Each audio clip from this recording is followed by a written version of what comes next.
guy. His name is Blaine Hunt. I don't know if you can see him in the screen, but he's the president and CEO of Access Medical, and it looks like that's his office, his storefront right there in the background. This Yeah, guy, I he'll see tell you him. more about his company and what they do and resources Mhm. that they can provide for your mom. But this guy is a great partner of our chapter, and his attention to detail, customer service, and really his compassion is pretty special. So I'm going to turn it over to you, Mr. Blaine Hunt. The floor is yours.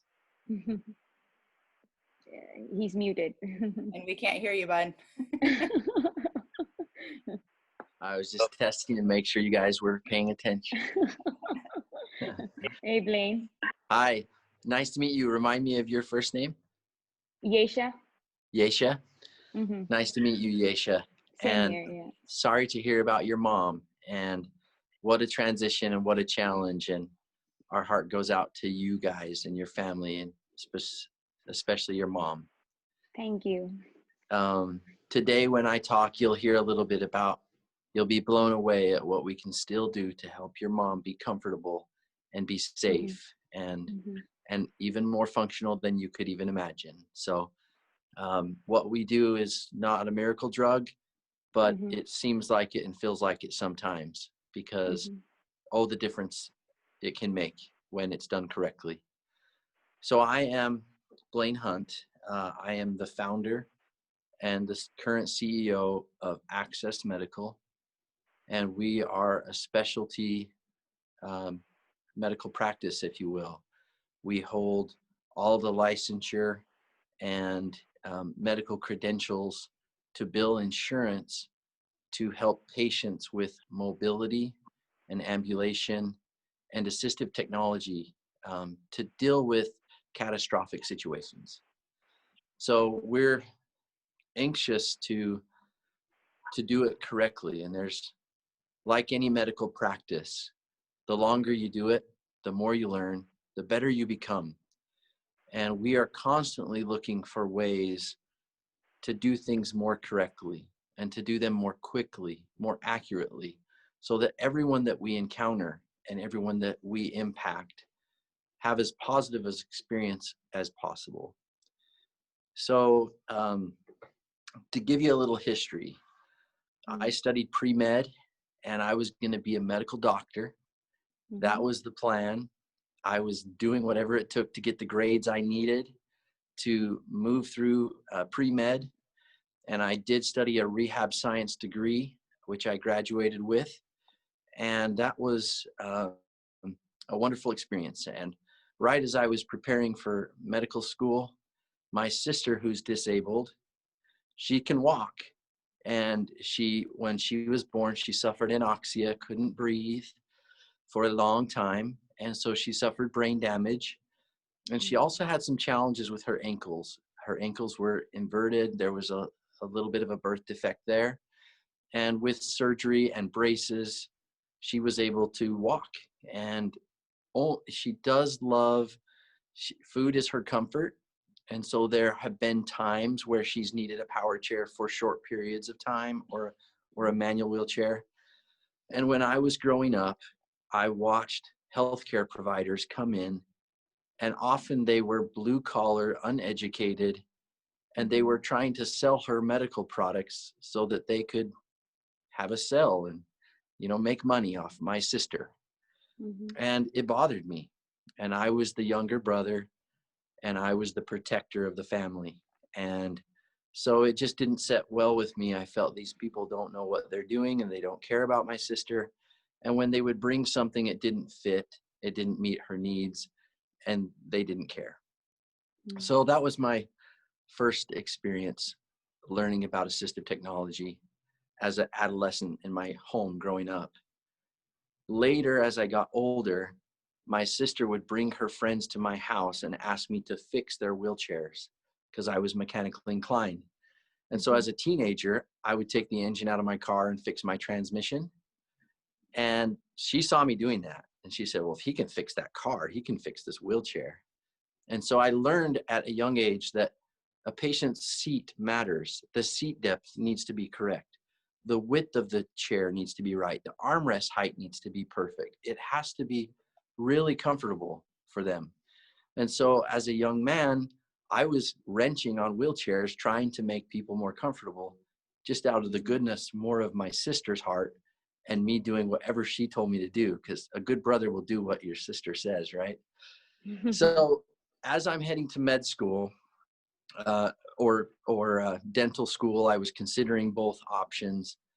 My sister said, Blaine, please don't forget about my friends in wheelchairs, please. And I took it to heart, and I looked into the industry, and I found that it was, didn't have a lot of accreditation. There was a lot of organization issues. There was problems in the industry.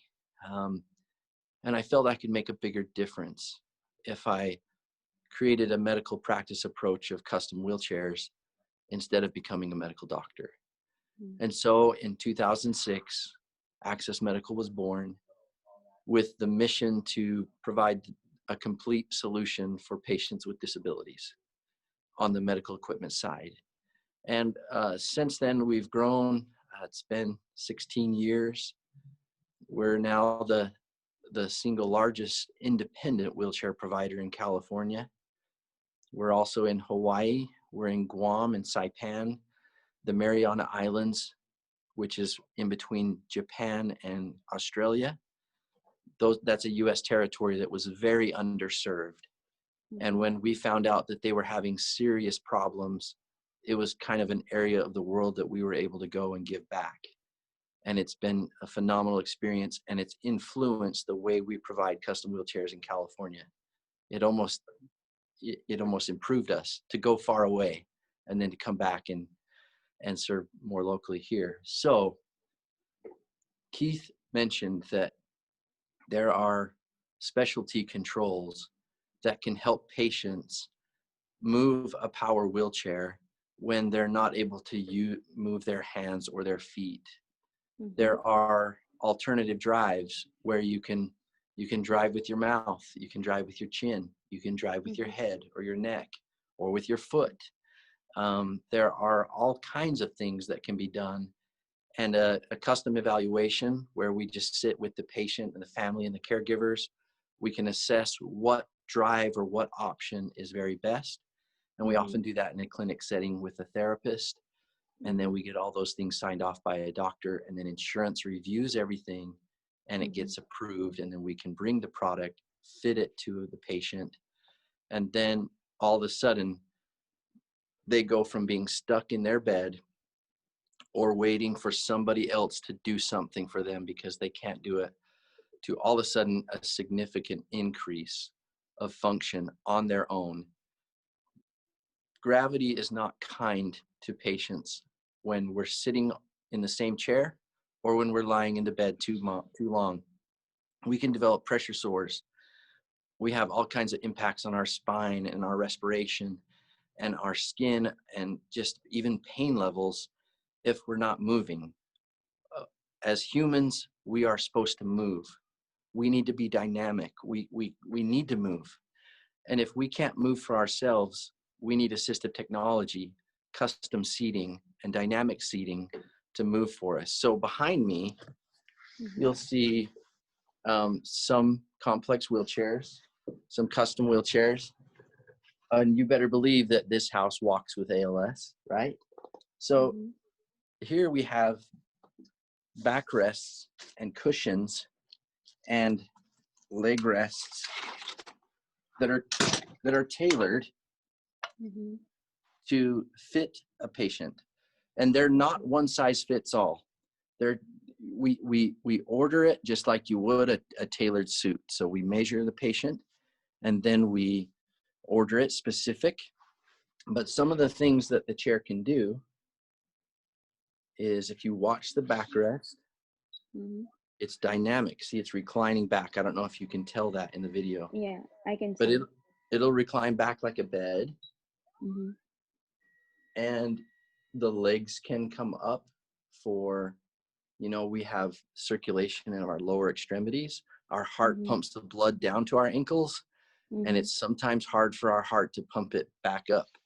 And so when we have medical complications, It helps when power is added. Power elevating leg rests will bring the legs up and help the heart and the vasal return of the blood flow to the heart. So when we have poor circulation, we feel more fatigue, we feel more pain. When circulation improves, we feel better. So whatever way we can get that, we want to accomplish that. So when we choose a product like you see behind me, the cushion must be correct. And there are lots of different types of cushions. There are air cushions, foam cushions, there are gel inlays, there are custom molded cushions for somebody who can't balance or sit correctly, or maybe they have a pelvis that's locked, and everyone has different challenges. But a lot of these solutions were designed by NASA, and some of the best scientists were using technology on custom wheelchairs from some of the most inspiring organizations on the planet. And so that's what we do. That's who we are. I want to end with just a couple of more thoughts. And the biggest one is, when somebody needs the services that we provide, they needed them before they ever met me or my team. And I came from before I went to university, I worked as an air ambulance dispatcher. I was a life flight dispatcher. As an 18-year-old kid, I was telling medics and nurses and pilots where to go, and they hated me for that. Who's this kid telling me what to do? But I was doing it in the best interest of the patient, to save patients' lives. And so I grew up in a company as a kid with emergency response as my normal. So we want to hurry.